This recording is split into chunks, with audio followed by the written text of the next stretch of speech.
Bruno Le Maire, le ministre français de l'économie, et Jean-Yves Le Drian, le chef de la diplomatie française, qui viennent donc de s'exprimer en direct de la cour de l'Élysée. L'Élysée où se tenait autour d'Emmanuel Macron un nouveau conseil de défense sur la situation bien sûr en Ukraine. Nous sommes toujours en ligne avec notre invité Cyril Brett. Je rappelle que vous êtes spécialiste de la Russie. Merci d'être resté avec nous. On l'entendait à l'instant, Bruno Le Maire le disait, un nouveau paquet de sanctions a été décidé. Emmanuel Macron décide d'intensifier ses sanctions économiques et financières. On retiendra notamment une des annonces: l'intégralité des avoirs de la Banque centrale russe ont été gelés la nuit dernière.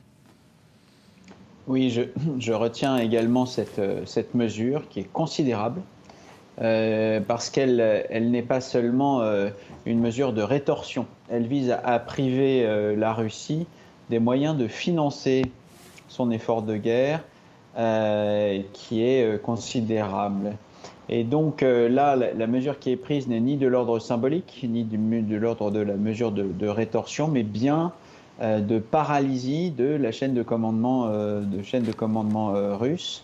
On voit que la France en particulier et les Européens en général ont saisi cette occasion extrêmement rapidement. Le rythme est beaucoup plus rapide que celui des décisions ordinairement prises par l'Union européenne, et on réagit dans le domaine qui est le leur, l'humanitaire, le financier, le budgétaire, le juridique, au maximum de ce qu'ils pouvaient. On est vraiment maintenant au maximum des sanctions possibles contre la Russie et contre ses cercles de décision afin de juguler l'offensive actuellement en cours contre les centres de décision ukrainiens. Oui, car Jean-Yves Le Drian le disait effectivement, l'aide humanitaire a été déclenchée avec un mécanisme de protection civile de l'Union européenne, direction la Pologne, la Moldavie notamment, et puis bien sûr l'Union européenne qui a décidé ce week-end d'appuyer l'Ukraine avec des moyens défensifs.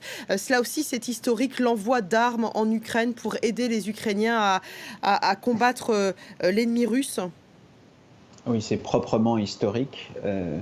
L'Union européenne et les institutions européennes n'ont jamais eu au cours de leur histoire vocation à soutenir un effort militaire. Les politiques de défense, les politiques d'armement, les interventions militaires sont encore du ressort exclusif des États membres. C'est à l'échelon national que cela se décide, et que l'Union européenne octroie des armements défensifs à l'Ukraine montre l'exceptionnel de cette situation et rappelle à quel point cette crise est en train de faire franchir aux Européens en général et aux institutions européennes en particulier une étape décisive dans la maturation de leur conscience géopolitique. Hier, cette guerre en Ukraine a pris un autre tournant aussi avec cette menace de Vladimir Poutine d'utiliser les forces nucléaires. La réponse des Européens aujourd'hui, c'est bien sûr ces nouvelles sanctions donc financières et économiques dont on vient de parler.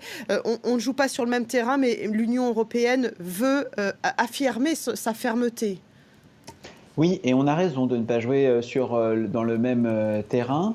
Vous l'avez rappelé, les autorités russes ont hier soir mis en alerte et fait savoir qu'elles avaient mis en alerte leurs unités consacrées aux armements nucléaires. C'est un pas de plus vers la perspective d'un potentiel usage de l'arme nucléaire. Prendre des mesures dans ce domaine-là pour les Européens aurait été alimenter cette escalade.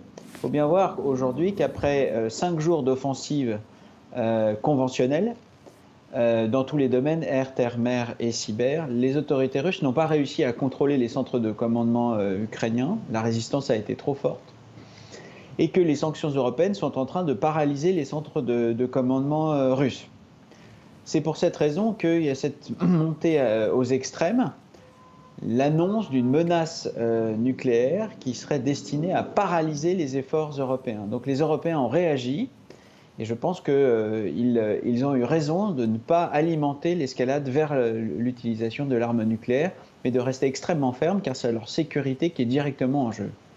Merci beaucoup Cyril Brett d'avoir été avec nous en direct sur France 24.